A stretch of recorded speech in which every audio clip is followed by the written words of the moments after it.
नमस्कार, राजस्थान ज्ञान में आपका स्वागत है।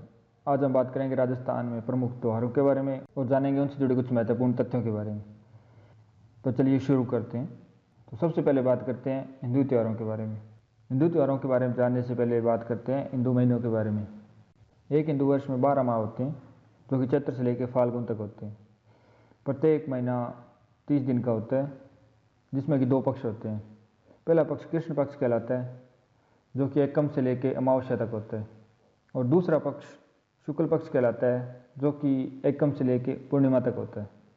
हिंदू माह की तारीख को महीना, पक्ष और तिथि के रूप में अंकित किया जाता है, जैसे भाद्रपद, कृष्ण, एकम। तो अब बात करते हैं त्योहारों के बारे में। हिंदू त्योहारों का आगमन श्रावण तीज से माना जाता है और समापन गणगौर से। इस संबंध में एक कहावत भी प्रचलित है कि 30 त्योहारा बावड़ी ले डूबी गणगौर। हिंदू नववर्ष की शुरुआत चैत्र शुक्ल प्रतिपदा यानी चैत्र शुक्ल एकम से होती है, और यहीं से बसंतीय नवरात्रे प्रारंभ होते हैं और नव संवत का प्रारंभ होता है। इसके अगले दिन यानी चैत्र शुक्ल द्वितीया को सिंधारा या सिंजारा होता है। सिंजारा गणगौर से एक दिन पहले बनाया जाता है। इसके अंदर बहन, पुत्री या पुत्र वधू को उपहार स्वरूप नए कपड़े, गहने या श्रृंगार का सामान भेजा जाता है। इसके अगले दिन यानी कि चैत्र शुक्ल तृतीया को गणगौर का पर्व मनाया जाता है। गणगौर शिव व पार्वती का पर्व है। जयपुर की गणगौर प्रसिद्ध है। बिना इसद की गणगौर जैसलमेर की प्रसिद्ध है, और इस त्यौहार को त्योहारों की समाप्ति माना जाता है। चैत्र शुक्ल नवमी को रामनवमी, और इसी के साथ वसंतीय नवरात्रि समाप्त हो जाते हैं। इसके बाद चैत्र शुक्ल त्रयोदशी को महावीर जयंती होती है, और इसके अगले दिन यानी कि चैत्र शुक्ल पूर्णिमा को हनुमान जयंती। इसके बाद वैशाख शुक्ल तृतीया, जिसे अक्षय तृतीया के नाम से जाना जाता है, अकातीत का त्यौहार मनाया जाता है। पुराने ग्रंथों के अनुसार इस दिन जो भी शुभ कार्य किया जाता है उसका अक्षय फल मिलता है, इसी कारण इसे अक्षय तृतीया कहा जाता है। इसके बाद है वैशाख शुक्ल पूर्णिमा यानी बुद्ध पूर्णिमा या पीपल पूर्णिमा।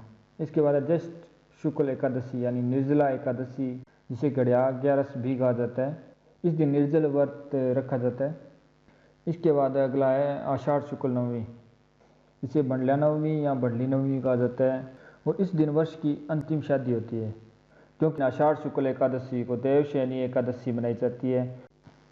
ऐसा माना जाता है कि इस दिन सूर्य मिथुन राशि में आ जाता है, और इस दिन से चतुर्मास का प्रारंभ होता है। इस दिन से भगवान श्री विष्णु क्षीर सागर में शयन करते हैं, और फिर लगभग 4 मास बाद तुला राशि में जब सूर्य प्रवेश करता है तब उन्हें उठाया जाता है, और इस दिन को देव उठनी एकादशी कहा जाता है। इस बीच के अंतराल को चतुर्मास कहा गया है। तो इसके बाद अगले प्रमुख त्यौहार है वो है आषाढ़ शुक्ल पूर्णिमा यानी गुरु पूर्णिमा। गुरु पूर्णिमा वर्षा ऋतु के आरंभ में आती है, और इस दिन से साधु संत एक ही स्थान पर रहकर ज्ञान की गंगा बहाते हैं। ये 4 महीने मौसम की दृष्टि से सर्वाधिक श्रेष्ठ होते हैं। इन महीनों में ना अधिक गर्मी होती है ना अधिक सर्दी, इसलिए अध्ययन के लिए उपयुक्त माने जाते हैं। इसके बाद अगला त्यौहार है श्रावण कृष्ण पंचमी यानी नाग पंचमी। जो जीव जंतु, चूहे आदि फसल का नुकसान करते हैं, उनका नाश करके सांप किसानों के खेतों को बचाता है।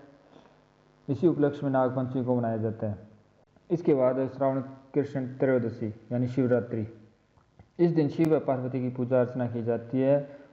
इसके बाद श्रावण शुक्ल द्वितीया, इसी दिन भी सिंजारा भेजने की परंपरा है, क्योंकि इसके अगले दिन होता है श्रावण शुक्ल तृतीया यानी छोटी तीज, हरियाली तीज या सावन तीज भी जिसे कहा जाता है। इस दिन भगवान शिव व पार्वती की पूजा अर्चना की जाती है, और शिव पुराण के अनुसार ऐसा माना जाता है कि इस दिन भगवान शिव और पार्वती का पुनर्मिलन हुआ था। इसके बाद है श्रावण शुक्ल पूर्णिमा यानी रक्षाबंधन। इसके बाद है भाद्र कृष्ण तृतीया यानी बड़ी तीज, जिसे सातुड़ी तीज या कदली तीज भी कहा जाता है। इसके बाद है भाद्रपद कृष्ण अष्टमी यानी कृष्ण जन्माष्टमी। इस दिन भगवान श्री कृष्ण का जन्म हुआ था। और इसके अगले दिन है भाद्र कृष्ण नवमी यानी गोगा नवमी, और इस दिन गोगा जी महाराज का जन्म हुआ था। भाद्रपद कृष्ण द्वादशी यानी बच्चवारस, और इसके बाद आता है भाद्रपद शुक्ल द्वितीया को रामदेव जयंती।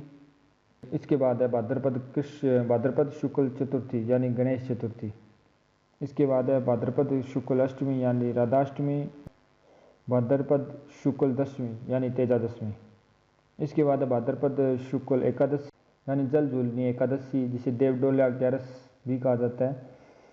ऐसा माना जाता है कि इस दिन भगवान विष्णु अपने शयन पर करवट बदलते हैं। और इसके बाद आता है भाद्रपद शुक्ल चतुर्दशी को अनंत चतुर्थी व्रत। इसके अगले दिन है भाद्रपद शुक्ल पूर्णिमा यानी गोगा मेड़ी मेला समाप्त। इस दिन श्राद्ध का प्रारंभ होता है और इसके बाद आश्विन अमावस्या को श्राद्ध का समाप्त होता है। इसके बाद आश्विन शुक्ल प्रतिपदा को शारदीय नवरात्रे प्रारंभ होते हैं और इसके बाद आश्विन शुक्ल अष्टमी को दुर्गाष्टमी मनाई जाती है और आश्विन शुक्ल दशमी को दशहरा यानी विजयदशमी। आश्विन पूर्णिमा को शरद पूर्णिमा कहा जाता है और यहाँ से कार्तिक स्नान प्रारंभ होता है। इसके बाद कार्तिक कृष्ण चतुर्थी को करवा चौथ का त्यौहार मनाया जाता है जो कि पत्नियाँ अपने पति की लंबी आयु के लिए करती हैं। इसके बाद आता है कार्तिक कृष्ण अष्टमी यानी अहोई अष्टमी या सहु माता। इस दिन माताएं अपने पुत्र की दीर्घायु व सुखी जीवन के लिए व्रत रखती हैं और इसके बाद है कार्तिक कृष्ण त्रयोदशी यानी धनतेरस। यह दिन भगवान धन्वंतरी के जन्मदिन के रूप में मनाया जाता है। इसके बाद है कार्तिक कृष्ण चतुर्दशी जिसे नरक चतुर्दशी, रूप चौदस और कानी दिवाली के नाम से भी जाना जाता है और इसके अगले दिन होती है कार्तिक अमावस्या यानी दीपावली। इस दिन लक्ष्मी जी का पूजन किया जाता है और इसके अगले दिन कार्तिक शुक्ल प्रतिपदा को गोवर्धन की पूजा की जाती है। इसके अगले दिन होता है कार्तिक शुक्ल द्वितीया को भैया दूज। इस दिन बहनें अपने भाई की दीर्घायु के लिए कामना करती है। इसके बाद होता है कार्तिक शुक्ल षष्ठी यानी छठ पूजा। यह बिहारी लोगों का मुख्य पर्व है। इसके बाद होता है कार्तिक शुक्ल अष्टमी को गोपाष्टमी। इस दिन गायों की पूजा अर्चना की जाती है।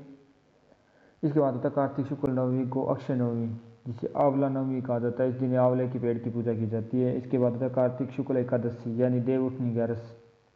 ऐसा माना जाता है कि इस दिन भगवान विष्णु अपनी निंद्रा से उठ जाते हैं और मांगलिक कार्यों का शुभारंभ होता है।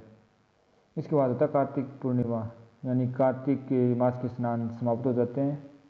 इसके बाद मकर संक्रांति होती है जो कि 14 फरवरी को मनाई जाती है। इसके बाद माघ कृष्ण चतुर्दशी जिसे तिलकुट चौथ या शंकर चतुर्दशी या माही चौथ के नाम से भी जाना जाता है। इसके बाद होता है माघ अमावस्या जिसे मौनी अमावस्या भी कहा जाता है। इस दिन मौन व्रत रखा जाता है। इसके बाद होता है माघ शुक्ल पंचमी को बसंत पंचमी। इसके बाद होता है माघ शुक्ल दशमी को रामदेव मेला और इसके बाद होता है माघ पूर्णिमा को गणेश्वर मेला। इसके बाद फाल्गुन कृष्ण त्रयोदशी को महाशिवरात्रि का उत्सव मनाया जाता है और फाल्गुन शुक्ल द्वितीया को फुलेरा दूज जिसे फलरिया दूज भी कहा जाता है का पर्व मनाया जाता है। इस दिन का हर्षण शुभ और पवित्र होता है और इस दिन बिना किसी मुहूर्त देख के सारे मांगलिक कार्य किए जा सकते हैं। इसके बाद होता है फाल्गुन पूर्णिमा होलिका दहन। इसके बाद चैत्र कृष्ण प्रतिपदा को गैर फाल्गुन या दुलंडी का पर्व मनाया जाता है। इस दिन बादशाह मेला या बादशाह की सवारी बराबर अजमेर में निकाली जाती है। बाड़मेर में पत्थर मार होली खेली जाती है और चांदनपुर करौली में लठमार होली खेली जाती है।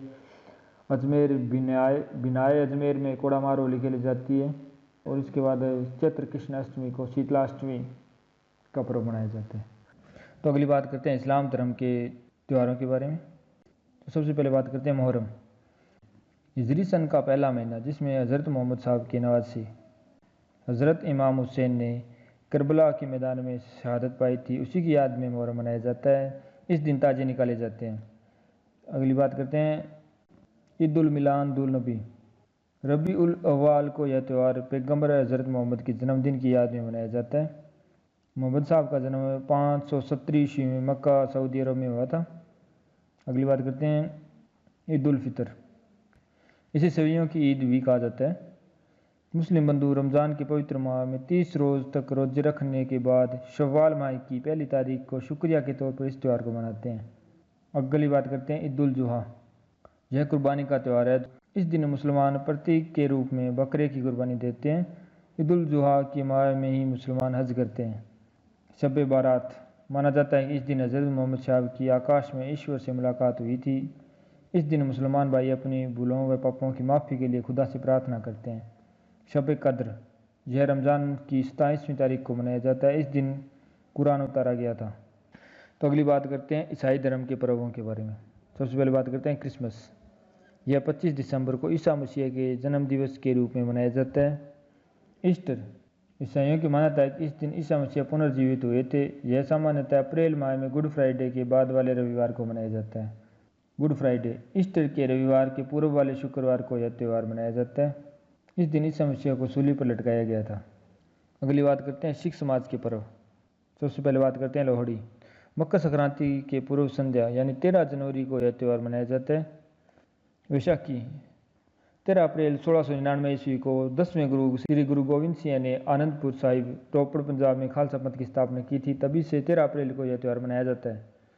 गुरु नानक जयंती। गुरु नानक जी सिख धर्म के प्रवर्तक थे। इनकी जयंती कार्तिक पूर्णिमा को मनाई जाती है। गुरु गोविंद सिंह जयंती। गुरु गोविंद सिंह सिखों के 10वें व अंतिम गुरु थे। इन्होंने उत्तराधिकारी गुरु परंपरा को समाप्त कर गुरु ग्रंथ साहिब को गुरु घोषित किया। पौष शुक्ला सप्तमी को इनका जन्म दिवस मनाया जाता है। आगे बात करते हैं सिंधी समाज के पर्व। इनमें सबसे पहले बात करते हैं थदड़ी या बड़ी सातम, यह भाद्रपद कृष्ण सप्तमी को मनाया जाता है। चेटीचंड या झूलेलाल जयंती। चैत्र शुक्ल द्वितीया, झूलेलाल वरुण देवता के अवतार है। असुचंड पर्व। शुक्ल पक्ष 14 के दिन भगवान झूलेलाल के अंतर्धान होने के उपलक्ष्य में यह पर्व मनाया जाता है। तो अगली बात करते हैं जैन समाज के त्यौहार। ऋषभ जयंती। चैत्र शुक्ल नवमी को ऋषभ देव जी के जन्म दिवस के उपलक्ष्य में यह त्यौहार मनाया जाता है। महावीर जयंती चैत्र शुक्ल त्रयोदशी। परशुण भाद्र कृष्ण 12 से भाद्र शुक्ल पंचमी तक। संवत्सरी भाद्र शुक्ल पंचमी। रोठ तीज भाद्रपद शुक्ला तृतीय को। 10 लक्षण पर्व भाद्रपद शुक्ल पंचमी से चतुर्थी तक। सुगंधा दशमी भाद्रपद शुक्ला दशमी। पड़वा डोक आश्विन कृष्ण एकम। तो ये थे राजस्थान के मुख्य त्यौहार और इनसे जुड़े कुछ महत्वपूर्ण तथ्य। अभी के लिए बस इतना ही। जय हिंद, वंदे मातरम।